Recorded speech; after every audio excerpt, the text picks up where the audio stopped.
Welcome to another edition of Inside the Issues. Inside the Issues is sponsored by the League of Women Voters Richfield. Producer is Jeanette Lustrom. I am the moderator, Maureen Scalia, and tonight we're very, very honored to have with us one of the longest serving public servants that I can think of, Randy Johnson, who represents the 5th District as a county commissioner for Hennepin County. Thanks so much for coming, Randy. Thank you for inviting me, Maureen. And in some ways, we're going to review this long history, but also it's an honor and a thank you for your long service. Thank you. So honored to have you. So tell us a little bit about what you were doing or how you got to be to what you were doing before you ran for county commissioner. And what was it, in 1977 you ran? 1978. Okay. And I come from a family that was always very interested in politics. I'd worked on some campaigns, but never with the idea that I would run for office. But I'd always been very interested in the county and the important responsibilities that the county had. I used to read the Star Tribune and kind of shake my head because they kept writing about the Met Council and, you know, the Met Council should be running things. And meanwhile, the county was quietly picking up the adult correctional facility, the workhouse, and the jail, and the welfare system, and the courts. And it all seemed to be this very quiet, bloodless revolution, with the county emerging as one of the largest local governments in the entire country. And you were a lawyer before you became? I'm still a lawyer. And still a lawyer? I still have my license, and I keep my continuing legal education credits up to date. And I'm going to continue to do that as long as I can. Okay. And you worked for a law firm of some sort? I was with Faegre & Benson for about 4 years, now Faegre Baker Daniels. And then I was appointed Assistant General Counsel of the Federal Election Commission in Washington, D.C. And I spent a year down there, was contemplating with my wife maybe even moving down there, when my predecessor, Tom Tyson, surprised everybody and announced at the last minute that he wasn't going to run for re-election after all. I was really interested in the county. I called my congressman, Bill Frenzel, at the time. He encouraged me, and I was on the next plane the next morning. Oh, for heaven's sakes. And so the big reasons why you ran, if I may ask, I mean, it's a long time ago, I might not even remember. I think I remember. I'd always been interested in the county. Yeah, it's a very interesting level of government because the county does so many different things. And if you run for state representative or state senate, seniority means a whole lot because there's so many of them over there. And you end up specializing in just one or two things. I really wasn't interested in running for Congress. I think that, in retrospect, was a very wise decision, seeing what's going on down there. But with the county, there are more than 30 different lines of business, and that really appeals to my eclectic interests. Everything from the hospital to a major transportation system, health and human services. The county really is a major business unto itself. And a lot of people, I think, don't really realize all the impact that the county has on their lives. I mean, it's like you said, they kind of just go quietly and do their job. Well, I like to think maybe they don't know because we do the job so well. But I certainly hear from people when they don't think we're doing the job well, when the waits at the service centers get longer.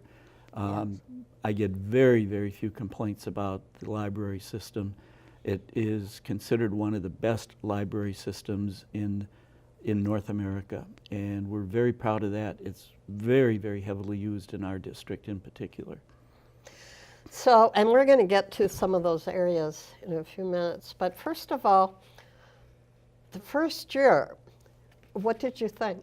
What was that first year like? I know that when people go to Congress or even the state legislature, it really takes a while to learn the ropes and really kind of get your feet wet.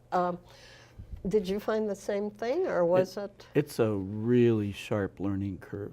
Okay. But I had the advantage in that my predecessor was very helpful in meeting with me and answering questions.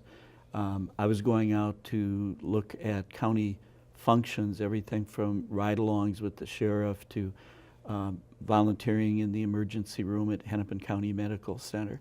So my campaign wasn't just knocking on doors and putting up those darn lawn signs, but I was actually going out trying to see what it was that county employees do so that I could be the best commissioner I could be. And that's wonderful, actually, getting in nitty-gritty, so to speak, of it. I mean, what a learning experience. A lot of, I think, other public services should probably do that before they really get into making decisions. And I decided some of those jobs I would never be able to do even if I had the skills. Everything from people who work in our medical examiner's office. Our snowplow drivers are incredibly talented, being able to lift up the wings on those plows, and very, very dedicated when we've had some of these big snowstorms, working long hours, doing it well, doing it safely, keeping all the rest of us safe and as mobile as possible here in Minnesota. And Minnesota certainly need it. Now the commissioners, and their day-to-day, and in your case year after year, what do they really do? Is it a matter of really trying to get as much knowledge as they can? I mean, your budget is huge, isn't it? The budget for the county itself is about $2 billion a year with 8,000 employees. 8,000 employees. Plus another $1 billion a year and 6,000 employees at Hennepin County Medical Center, which is in effect a wholly owned subsidiary of the county itself. Yeah, they kind of separated, but they didn't really totally separate. It's a hybrid. Okay. When the county accepted responsibility for the hospital from the city of Minneapolis, the 7 elected commissioners became the board of directors for the hospital. And very few commissioners, when they're running the first time, even knew that they were going to become a hospital board director as well. I was warned about that. I look forward to it. I think healthcare is a fascinating field, and hospitals are probably the most complex organization that human beings have ever devised. But we learned over the years that 7 elected commissioners who have all kinds of other things that they're responsible for really can't be nimble in our competitive, and I say that in the good sense of the word, hospital environment. So we moved, and it was very controversial at the time, but we moved to more of a hybrid system with the 11 community members and 2 county commissioners. So you have representation on the board, but Yes. you don't have the majority of the members. That's right. And we appointed the initial board, and we still have veto power over the slate that comes before us every year, and we do have term limits. Oh, okay. Okay. Not for the county board, but for the hospital board. Yes. And, you know, in many ways, I mean, you hear of crashes and fires and accidents of any sort, and then a lot of times from rural Minnesota, outstate Minnesota, the people end up at the Hennepin County Medical Center, and sometimes at Regents too. I guess Regents has the Yes. burn center. But I've often wondered, especially when you hear the outstates complaining, you know, that they don't get enough money and all this jazz. Do we ever go back and charge those counties for the people that they send to us? We have tried, and of course, if people have insurance, Right. we are able to collect on that. But you're absolutely right. Hennepin County Medical Center is a great resource for the entire state and our region and our county. And people have often asked me over the years, Randy, how come you're so passionate about the mission of HCMC? And although we have the great new clinic that's opened in Richfield Yes. on 66th and Lindale, got to get a plug in. Yes. And we have a number of people from the eastern part of my district who use that clinic. I think we all value the Level 1 Trauma Center, the emergency department, and hope that nobody in our family ever has to use it, but it's there. But even if you never set foot in the HCMC facility or any of the clinics, because we're a teaching hospital that is so highly respected, half of all the physicians practicing in the state of Minnesota receive some or all of their training at HCMC.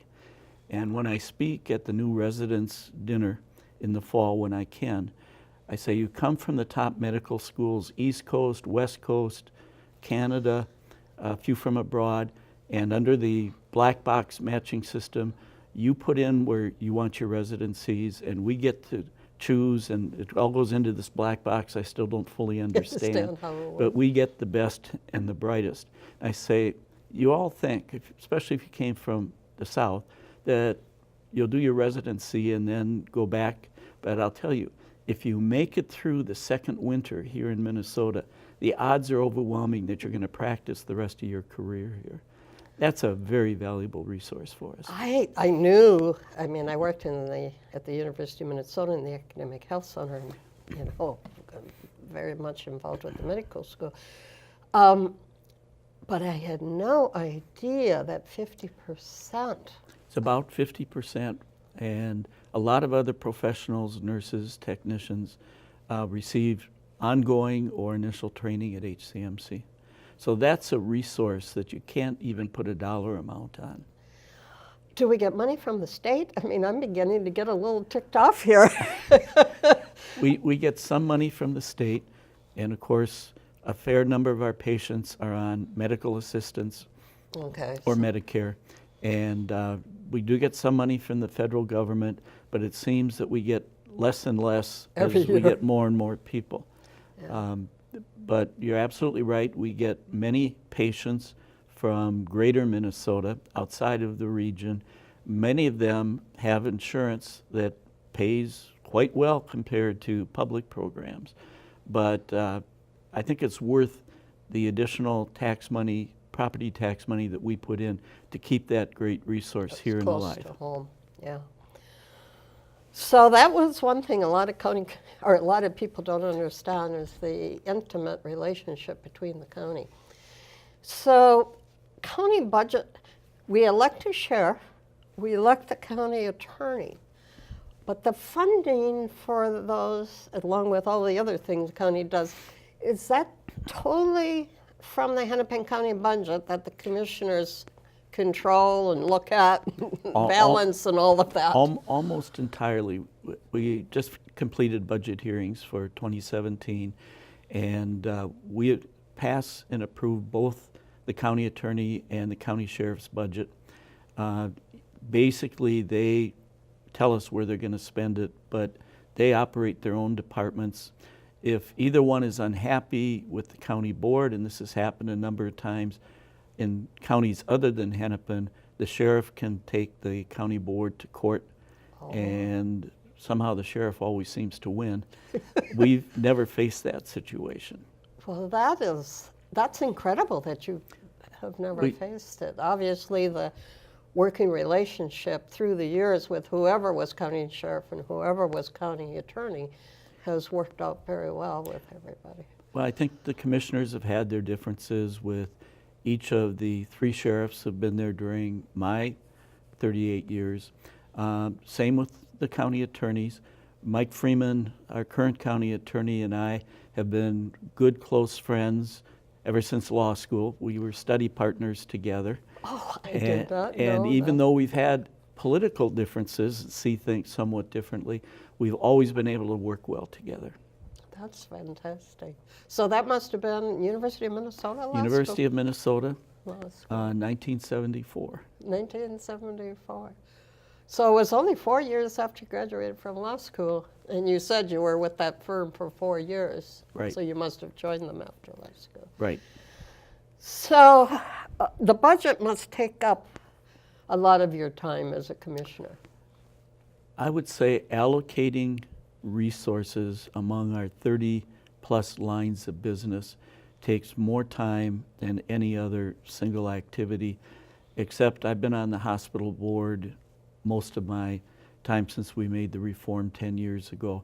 And that, especially with the passage of the Affordable Care Act and MNsure and changes in Minnesota medical assistance, that has taken a lot more of my time than any other single issue except allocating resources in the budget. And the budget, so those two things are huge. So I know you have an interest in solid waste. You've been on my program before. We were talking a little bit about that. You and Russ Susek, who was on the Met Council at the time, and the Met Council was liquid waste, and that flows through the solid, sewer, yeah. and it was one of the best times I've ever had, and very informative. But when did you kind of take it upon yourself to become a master, so to speak, of the ins and outs of solid waste, which I would imagine includes hazardous waste too? Yes, household hazardous waste and some kinds of other hazardous waste. Some is done by the state, but most of it's done by the county, and then some of the cities have responsibilities too. Okay. So, you know, this is Minnesota. We have all these different layers of government. Okay. But I just really felt that we needed to recycle more, compost more, and use less. I've always been fascinated by waste. It was my job growing up at home to take the garbage out to the curb. We used to have burning barrels back then. We burned the leaves and everything. Didn't seem like such a great idea to me at the time. And after I got elected, I realized that we can't continue to landfill all of this. Those are just ticking time bombs. And I received a lot of criticism, but I went to Germany and Austria and Italy and looked how they handled their waste because their numbers were so much better, and to Canada, and came back with a lot of ideas. We built the downtown waste to energy plant, which is in the near north downtown area. People were very critical of it initially, said it was going to drive out all the residents in the area, and of course now we know it's next to the Twins ballpark, and yes. Some of the more expensive condominium projects in the entire upper Midwest are built in that area. And we have dramatically increased our recycling rate. We still need to do more, and we've dramatically increased composting. You know, as I've traveled in other parts of the country, I have found, if I have room and driven or train or something, I find myself packing newspaper that I bought because I can't stand to throw it away. I mean, no one seems to be doing what we take for granted here in this county. Well, there are some other metro areas in North America that are doing well. We will never get to zero waste. That's right. Just an unrealistic, I shouldn't say never, but it's not going to happen no matter how hard we try anytime for decades. But we can reduce. What we've been really successful is cutting back on packaging, bags, other things that, do we really need to get another one of those? Yeah. Our older daughter and her husband and the children live up in Vancouver, British Columbia. They have very assertive recycling programs. What do you mean by assertive? They have single sort for many things, and they recycle even more than we do. We do. Oh, okay. Okay.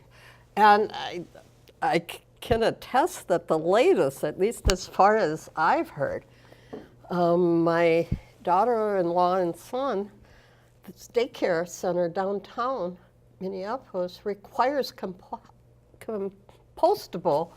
diapers, which was new to me. And they had been using cloth diapers and, getting them washed and all that. But now it's compostable. That's a new one on me. Compostable. I hope it's compostable. Yeah. No, that's a new one on me. I did not know that. Yes. And That's one of the things I like about this job. I've been doing it for 38 years, and every single week I learn something new about the county. And I don't know if the city of Minneapolis is making a push for that, or, I don't know. but it's a new one to me. And you have seen, I mean, so most of this whole drive for recycling and everything, you can almost claim credit for then. A lot of people worked on it together with me. But you were I was a pusher. a pusher of it. And you found that way back 30 plus years ago, the European countries were doing much more. They were way, way ahead of us on all counts. And we haven't quite caught up because they've progressed too, but we're doing much, much better. Much better than we used to. Yeah, I mean, I find, and I take pride in the fact that, especially during the winter and when I'm not trying to downsize the house, you know, I've got one little shopping bag, you know, grocery bag full of trash. In 2 weeks, my big recycling is pumped full. It's exactly the same in our home. We always fill our big recycling bin. We hardly ever come close to filling the garbage bin. Yeah, and that really speaks well. I mean, because I mean, when we traveled in the car, in mostly Western United States, I don't travel in the South very much. I mean, like I say, there's the newspaper. And then I have a plastic bag and all the pop cans that we've gotten, or the plastic, you know, goes into a bag and then it's in the back seat or the trunk.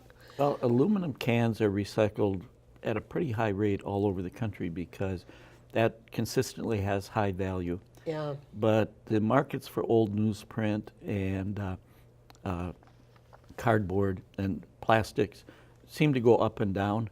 And when there's a high demand and high prices, you know, it's easy to recycle, which isn't just separating, it's actually taking it and making something new and usable from it. Yeah, I remember reading in the paper that with the drop in oil prices, that kind of sent the market down because it was easier to make Absolutely. it plastics from new rather than old stuff. So, Yep. and I suppose that's going to continue.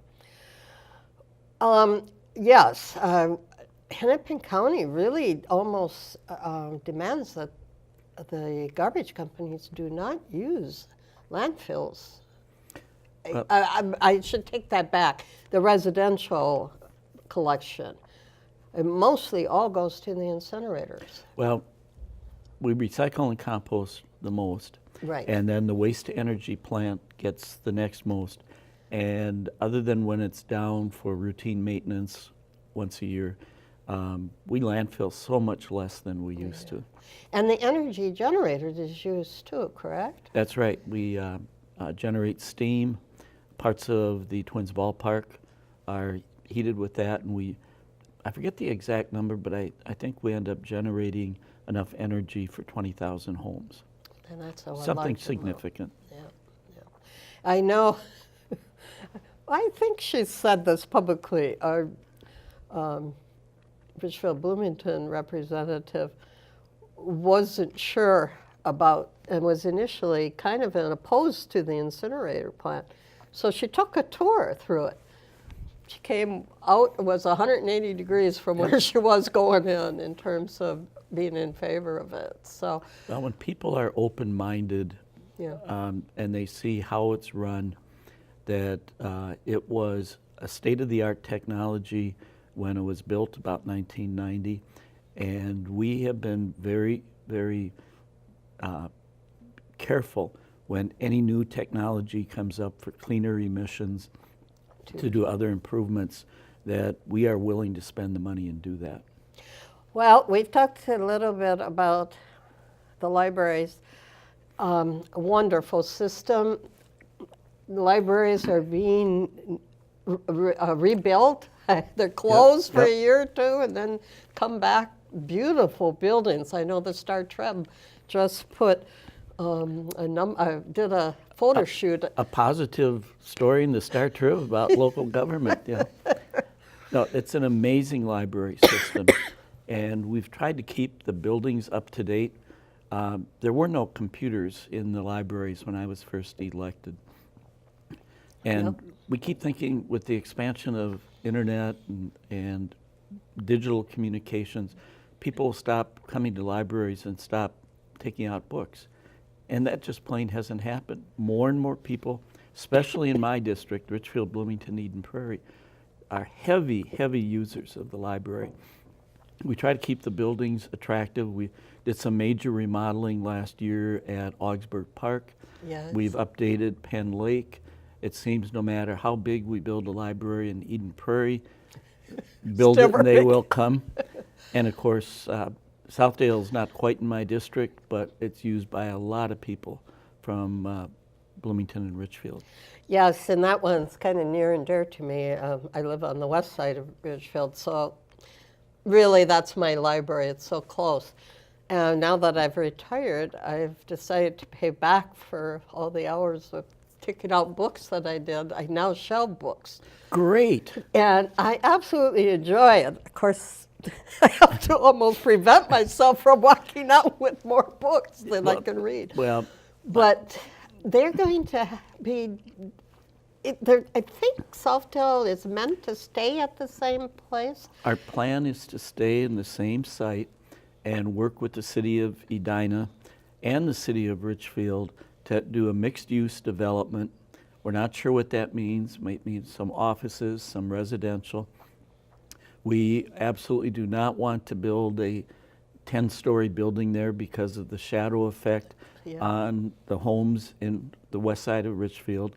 But we need to rebuild that library. Yes. It's state-of-the-art for the early 70s when it was built, but we need to do major repairs and upgrading of the heating, ventilation, air conditioning systems, the roofs, everything else. So we think it's time to build the new Southdale. And for people that maybe live either further to the south or east, the whole government center that used to be there in the other half of the building has been relocated to Southdale, which probably makes it more convenient.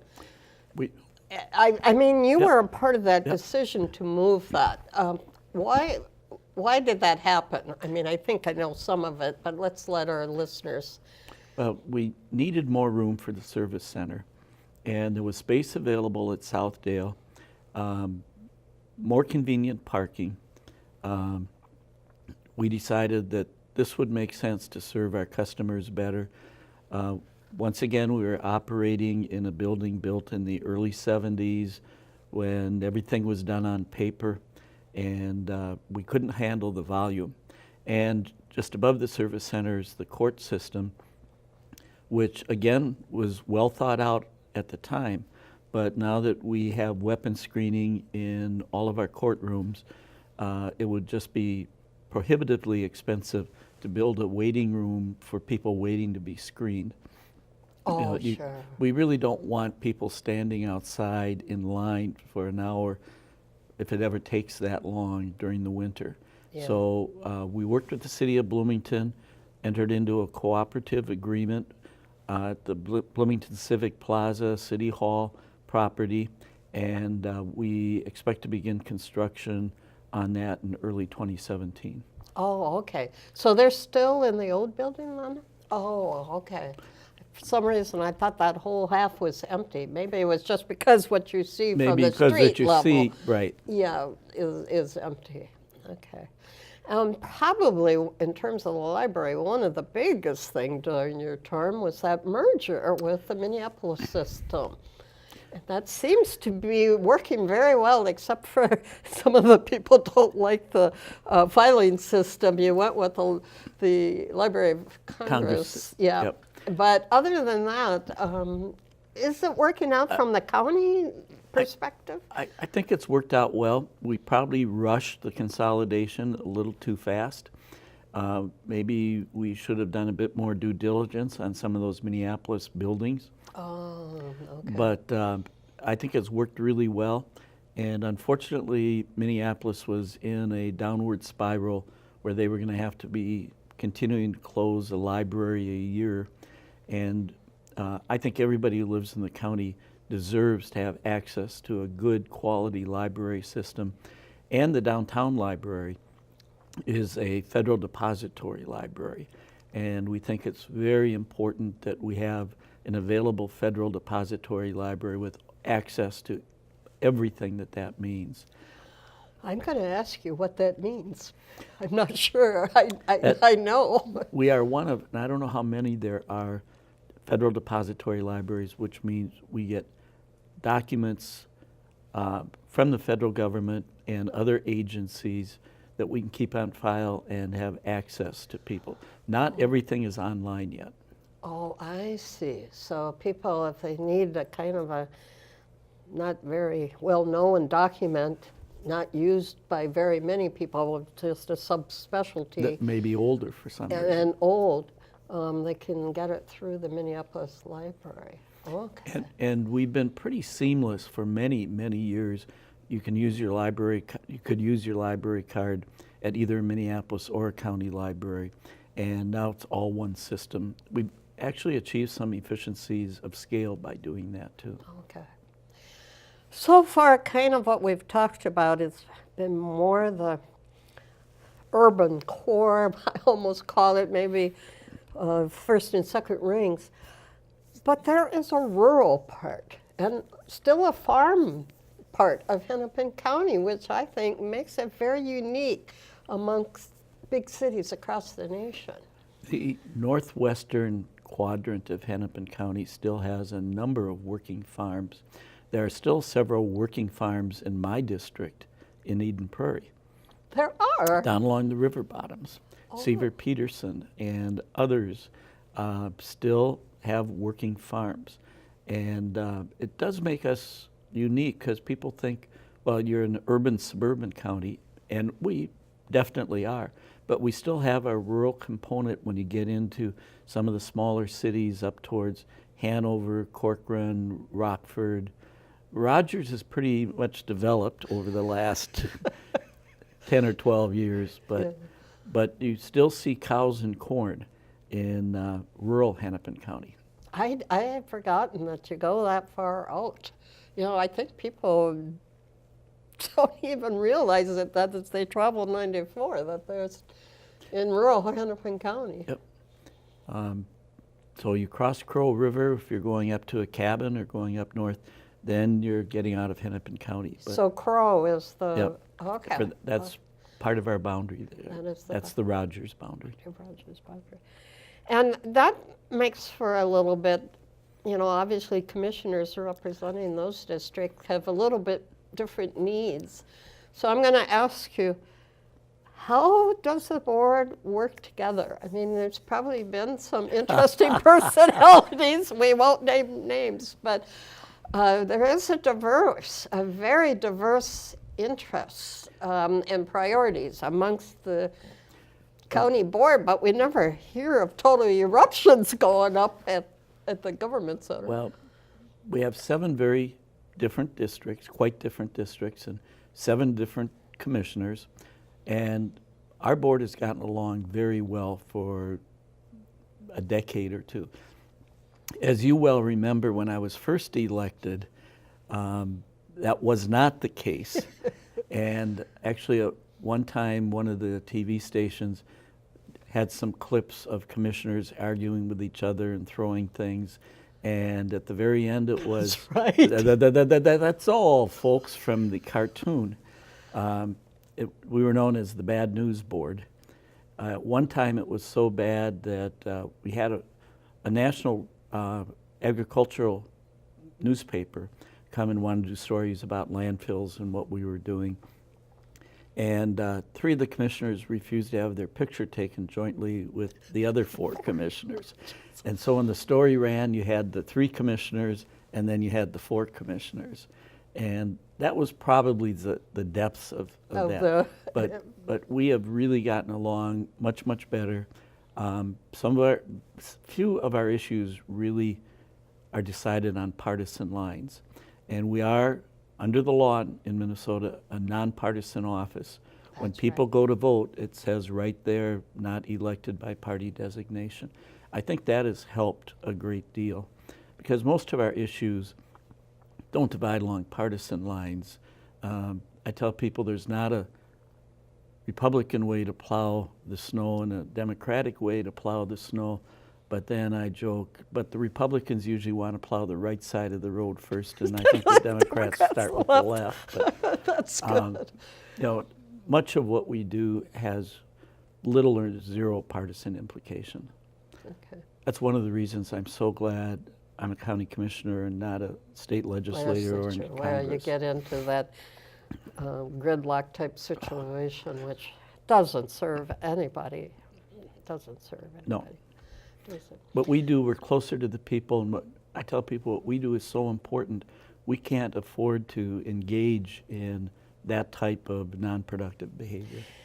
And let's get to maybe the human services side of things a little bit. I know child protection has been in the news a lot, and I had friends working in child protection. I can't think of a sadder job to have. But the county has changed. How did the board really deal with that issues, and what did you decide to try to help make that a better scene? Well, we knew we were having problems even before the news media began to report on it. And Why, or can I ask, or maybe that's confidential information? because I think each of the commissioners realizes that public safety, and I include child and vulnerable adult protection in there as part of public safety, is really the highest overall priority for the county. Okay. And we knew we needed to spend more money. We needed to think about how we train our social workers, and we knew we weren't getting the results that we always wanted.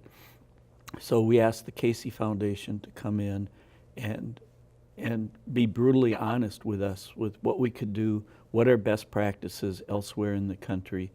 And the recommendations, we accepted almost all of them, as well as from a citizen task force that we appointed that was chaired by former Chief Justice Blatz. Was also a former assistant county attorney and had worked in these areas. And, we try not to add to our payroll, but we knew we were going to have to add about 90 social workers over an 18-month period. And we're partway through that now. I think we're getting better results. I'd like to say it's going to be perfect, but when you're dealing with human behavior, it's never going to be perfect. And another thought that I've had, the days of, almost innocent days of 78 versus the days we have now where we've got to have security. I mean, you're spending money on screening, I think the court system side especially, you have to screen for guns and everything else. We screen everybody who comes to the government center to go above our Skyway public service level. Okay. Because we have courts in both towers now. Oh, that was not the case when I was more familiar with it. And we also screen at the family court down on 110 4th Street. Okay. I think I've got the ad. The old new federal building. Yes. And then we screen at our suburban courts. Okay, you screen everywhere now, Yep. essentially. And I wish we didn't have to do it, but we do. Yeah, and that's added a whole nother expense. That's right. Yeah.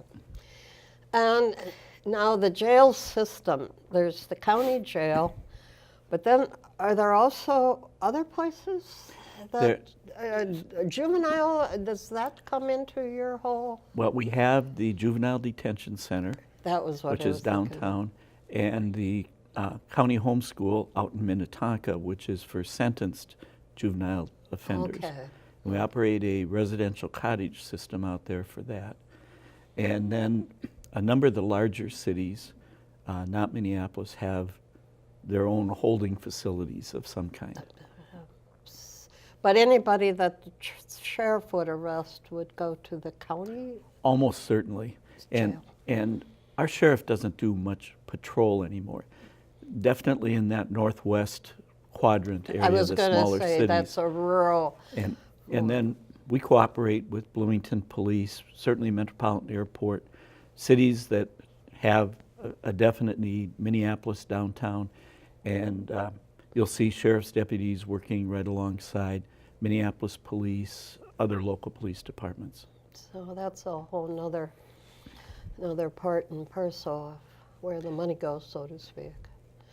You know, one of the things that I worked on, this goes back 30 and then 20 years, was welfare reform. Yes, that was the next thing, that there's been a lot of changes in that. So maybe for the viewers that don't, we're too young to even know the old days like you and I. What did we come from and what did we go to? Well, in 1985, the legislature ended in a very bitter partisan deadlock over changes to general assistance welfare reform, and what we then called AFDC, Aid to Families with Dependent Children.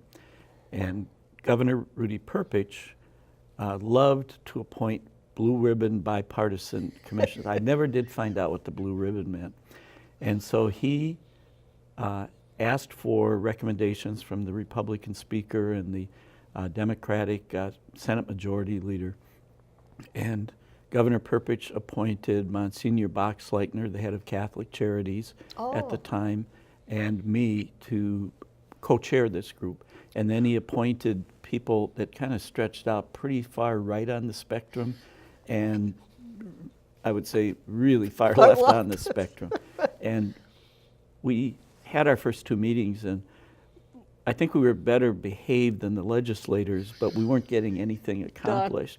So Monsignor Boxleitner and I, and we would meet in between these meetings, said, let's try something different. Let's go out and actually listen to people instead of telling each other, you know, kind of pooling our ignorance. So we held hearings around the state and listened to people. And what the Democrats came to understand, there's nothing wrong with asking able-bodied people to do something in return for a welfare check. And what the Republicans came to understand is that means, in some cases, you have to provide additional child care, transportation allowances. You had to spend a little bit of money up front if you're going to impose those kinds of requirements. Some training, too. And some training, and provide workforce training. The idea is not to just get any job, but it's to get a job that can pay a household supporting wage. Yeah, so you so don't the come children. back on.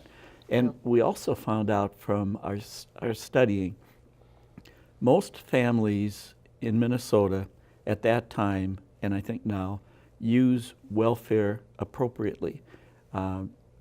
It's usually the father who has died, taken a hike, disabilities, whatever, and mom gets back into the workforce, and they use AFDC maybe to get some job training to stabilize the family, and 6 months or maybe sometimes a year, they're off of welfare, and we seldom see them back on public assistance.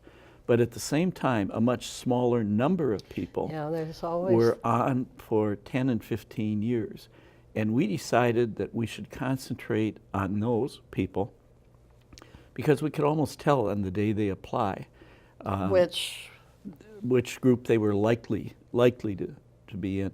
If you were under 21, did not have a high school diploma or a GED, you were very likely to be a long-term recipient. So that's the group that our bipartisan commission recommended we start with. We made about 130 recommendations.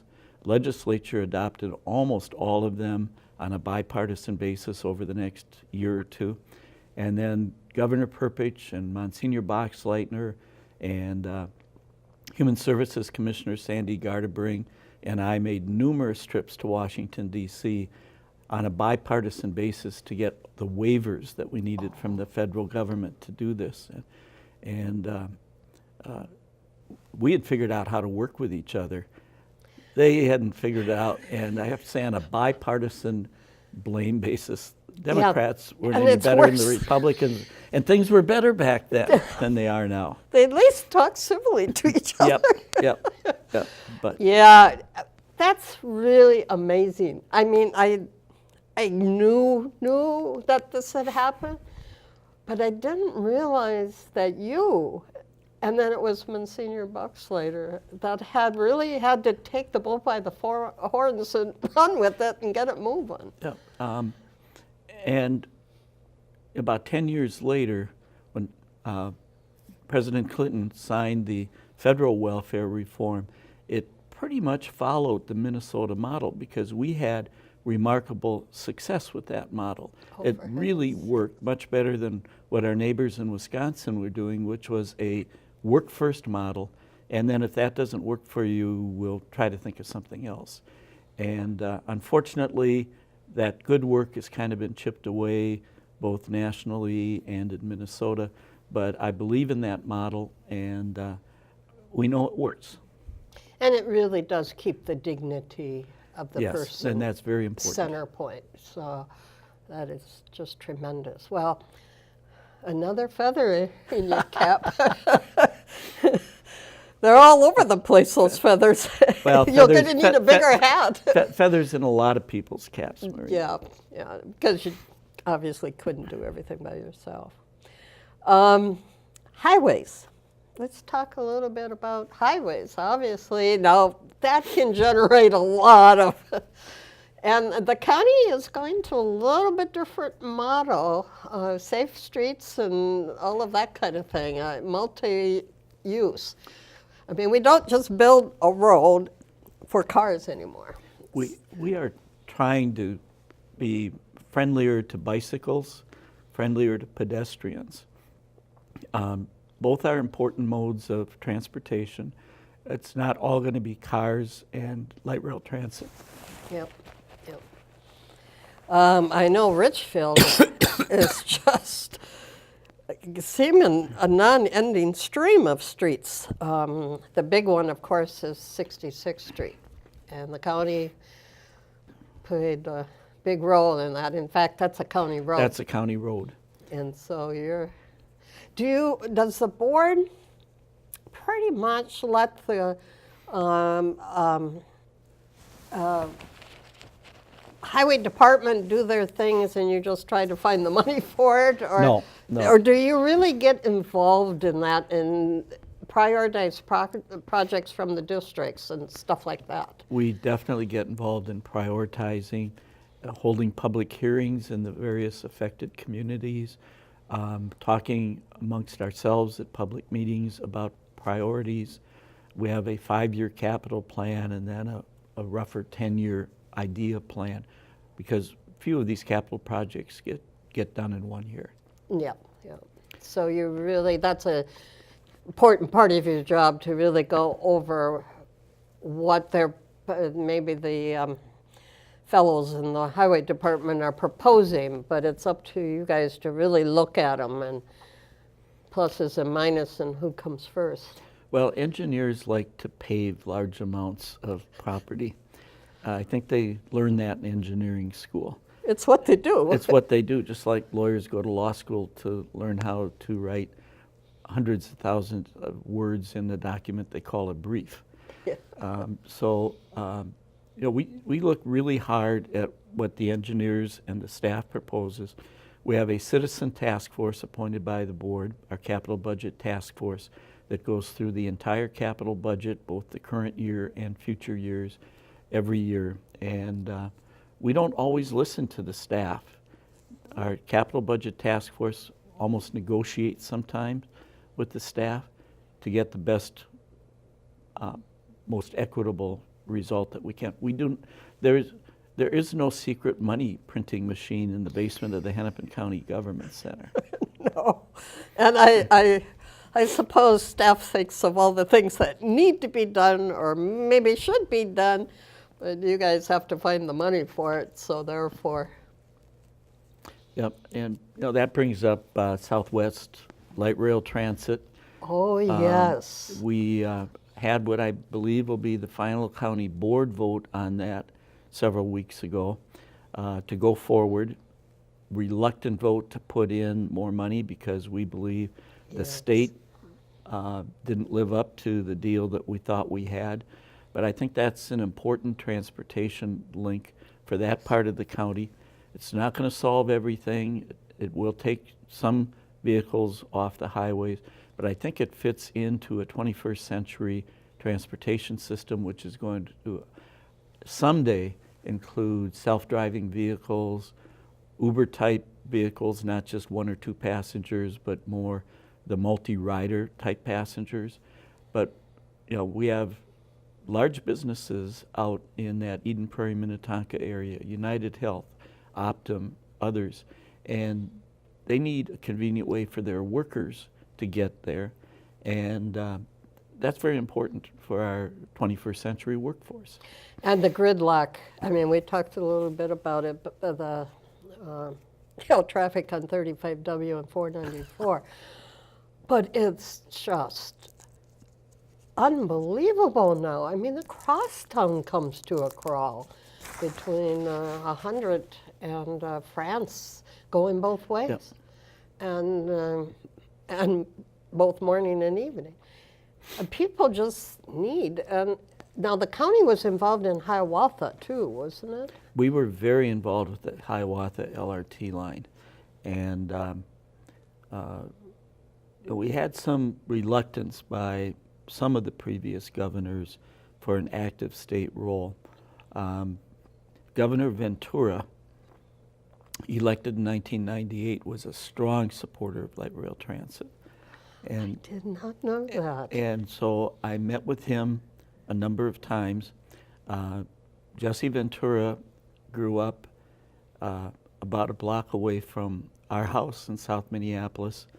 He and my little brother went through the first 9 grades of school together and are still good friends. And I still remember Christmas Eve, I was over at my parents' house, 1997, and little brother said, I'm going to tell you a political secret, but don't let anybody know till he announces it next month. And I said, I'm the politician, but what secret would you know? He said, Jesse Ventura is going to announce next month he's running for governor, and I'm going to work for him. And I said, Kevin, I know Minnesota politics. And I know Skip Humphrey. I know Norm Coleman well. I know leaders from both parties. And just mark my words, there is no way Jesse Ventura is ever going to be governor of the state of Minnesota. So I hadn't seen my brothers, either one of them, during the year. But I knew Kevin was doing some of this driving around the state. And of course, Jesse wins the election. Called me up a number of times. I congratulated him because, frankly, he was trying to steal some of our best employees to hire for his cabinet. But it's Christmas Eve. I'm seeing my brothers again, and there's a knock on the door about 8 o'clock at night, and my mother said, Randy, why don't you see who's at our door on Christmas Eve? So I go, and there with his bald head and gold chains is Jesse Ventura, governor-elect. And he gives me a cake with black frosting that's baked in the shape of a crow so that I could eat crow. And for the next 4 years, whether I went over to talk to him about light rail or welfare reform or anything else, he'd always have to tell the crow cake story. So. That's a cute story. Well, we're running out of time, and okay, your term is going to be up, you said January 3rd. Yes. What does Randy Johnson go into the future doing after all these years downtown Minneapolis? Well, we're going to spend more time up in Vancouver, British Columbia with our grandchildren and our older daughter. We took off for a year after law school, worked in London for a while, and then literally hitchhiked throughout Europe, Morocco, Greece, Turkey, and we want to do that again, but this time my wife said, absolutely no hitchhiking.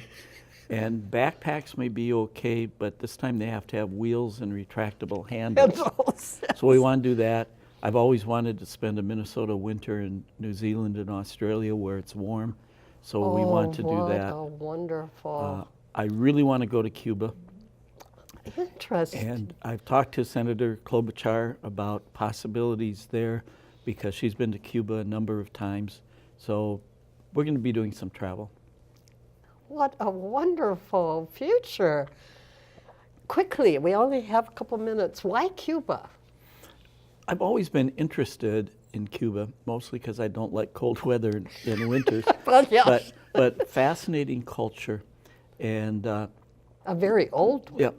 And I want to see before it changes if under the Castros their basic healthcare system is really as good as they it claim. is. They claim that their basic underlying basic healthcare system is better than what most people in the United States get. Not the advanced medicine, not advanced not the surgery, specialties. not technical. So I want to see that. They also claim to have a higher literacy rate than the United States. And my wife's a retired teacher, and she is very interested in finding out if that's really true and how do they do it. Would you let us have you two on the show after you get back from Cuba? Sure. I'll have to remember that. Maybe I'll even pick up some Spanish. My wife's Spanish used to be quite good when we were hitchhiking through Spain and some other countries, but we know we've got to pick up on that. Randy, again, I repeat, thank you for 38 years of service to Hennepin County. I mean, your dedication, and what's fascinated me so much is just, like you said, you're interested in so many things, and we're able to put into practice, and yet you were willing to listen to the people all the way along the line. And there's a heck of a lot of public servants and politicians that could learn a page out of your book. Maybe you should write a book. Well, as Hennepin turns or something like that. But I've been very fortunate to represent a district that's highly educated, very hardworking, and they don't expect to agree with me 100% of the time, as long as they know I'm working hard and representing them. Well, again, thank you for taking time out of your schedule. I'm sure it's still pretty busy. Oh, it's very busy. I've got 1,500 boxes to clean out of the government center in the next 69 days. So. My. I would imagine that after that many years, you accumulate the files. Well, and my wife said I can bring home only a couple of boxes, and then she sent me an email with the cost of the various public storage lockers in the district. Thank you so much, and to my viewers, good night. I really appreciate you watching us tonight, and thank you, Randy. Thank you, Maureen. Bye-bye.